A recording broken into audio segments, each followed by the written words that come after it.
Okay, in my other SE build video, it's over a year old, I used HS56 servos, okay? In this install, I'm going to show HS65s. They mount differently than the 56s did slightly. The best thing for the 65s is to be inside the frame. This gives you the straightest shot to the swash plate, okay? So, how do you get them inside the frame?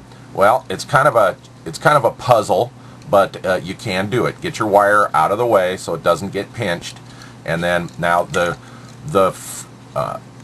servo on this side will go in the lower. The reason is if the arm gets down in the gear, it'll tick off the spokes. If you put the lower servo on this side, there's a chance as the gear's coming around and the arm gets into it, that if it gets into the gear, it's going to destroy the gear and the servo. So we want the lower servo on this side of the frame. The right side of the frame as the tail points toward you. Anyway, what you do is you drop the servo in and then stick the output shaft out the hole. Okay, and then what you do is just slightly finagle it and it will pop into place. Okay, so on the inside of the frame, same with the upper servo, pretty straightforward.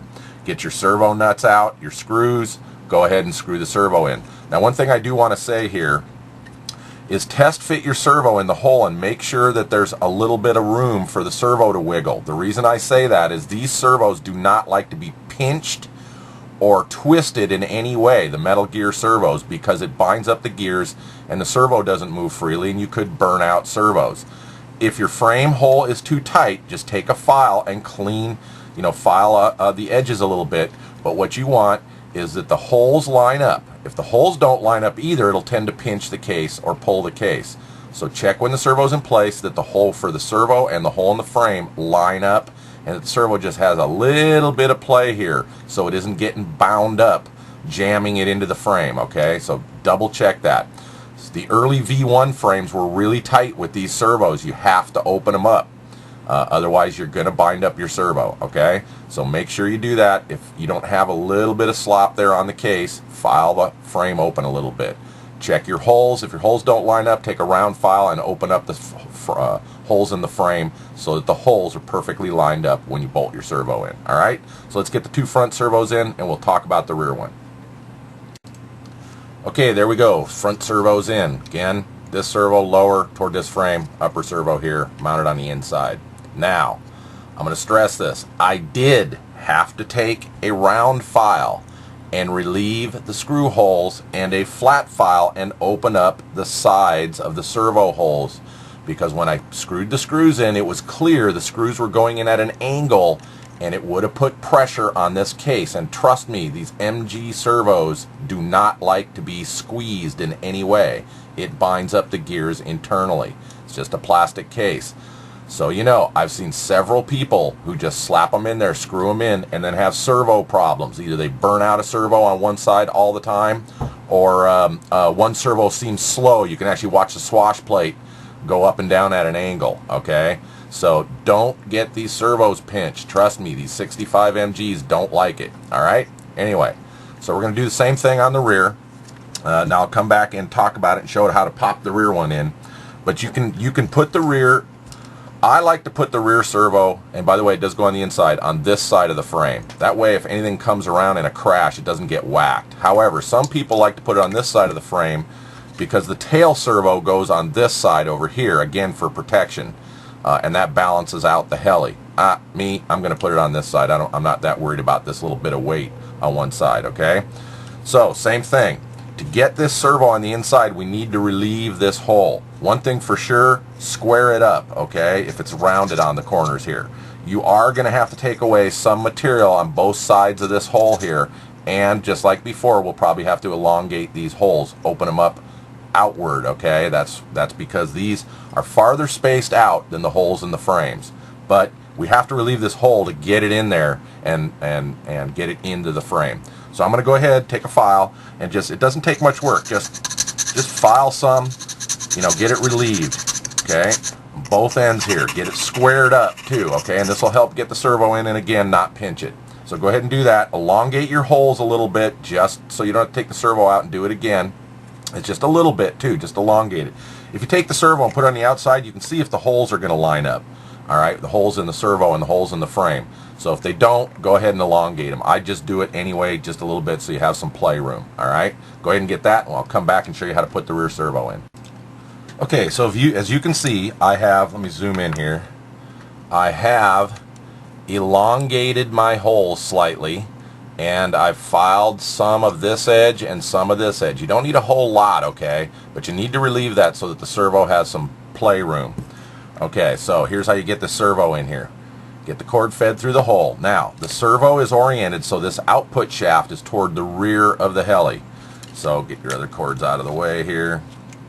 So, easiest way to do this is kind of like putting the front ones in. You drop it down with the output shaft down. Bear with me here. Tiny stuff. Okay, and then you feed the output shaft on this side of the frame and just kind of get it lined up, and once you get the output shaft lined up, it'll drop in like so. So it's level now, okay? So now we got to get it in this way. So what you do is you pull the cord, be careful not to pinch the cord, pull the cord through and get this side so the cord is hanging out, because we need it to be hanging out on this side of the frame. Okay, so then as you'll see, your output shaft is just starting to hit the frame here, but what you can do, and I kind of use just a little bit of a pry bar, but if you've relieved the frame enough, this will go in very nicely. Just pop right, wait a minute, I need to get the output shafts, pardon me here. The output shaft has to be through the hole, there we go, and the cord on the outside, and then you can just take a little bit and just lightly pry, and as you can see, it will go right in, okay? And that's how you do it, all right? Now, to mount this servo and get the arm with the ball, I'm going to have my ball on the inside, and as you can see, if this goes on here, it's not quite going to be in line with the center line of the heli here. See that? If I put this on here, the ball will be over slightly. To solve that, what you can do is we need to space this servo in just a little bit.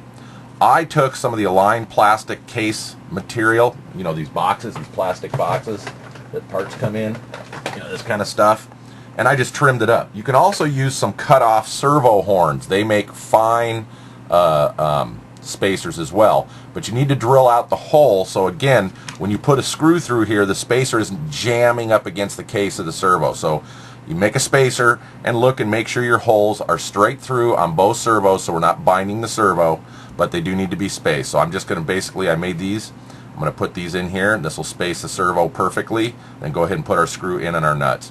By the way, something I didn't touch in on the front, I found it easier to put the screws from the inside, because look at this, where's the tool? You can put the tool right in here, take a pair of needle nose, put the screw on the tool and come through this way, and then hold the nuts here. Holding these little servo nuts back here is a real pain, but you know, getting the tool in here and putting the screw on your tool and then using that just to put the screw in works great, okay? It's not as clean, and yes, the screws point out this side, but it sure is easier that way. However, with these, I am going to put the screws the same way. I'm going to put the screws in this way and have the nuts back here because it's just easier, okay? So go ahead, make up your spacers, put the screws on, we'll come back and review final servo installation. Okay, so there we have it. Servos are installed. Now once again, spacing this servo out about the thickness of a line case or even a servo arm, definitely now, as you can see, that ball will be straight in line with the rear swash plate, okay? So I recommend spacing it over to get a perfect straight shot. You don't have to do it. The angle that it leaves it, if you just mounted it straight in the frame, is not that bad, but I like to be straight. So that's basically it. Servos are installed. Now you can go back to my videos that are about a year old on doing servo setup and all that kind of thing. Even though they're 56s on those videos, setup and everything and trimming is exactly the same. So that concludes HS65 MG servo installation into SE frame.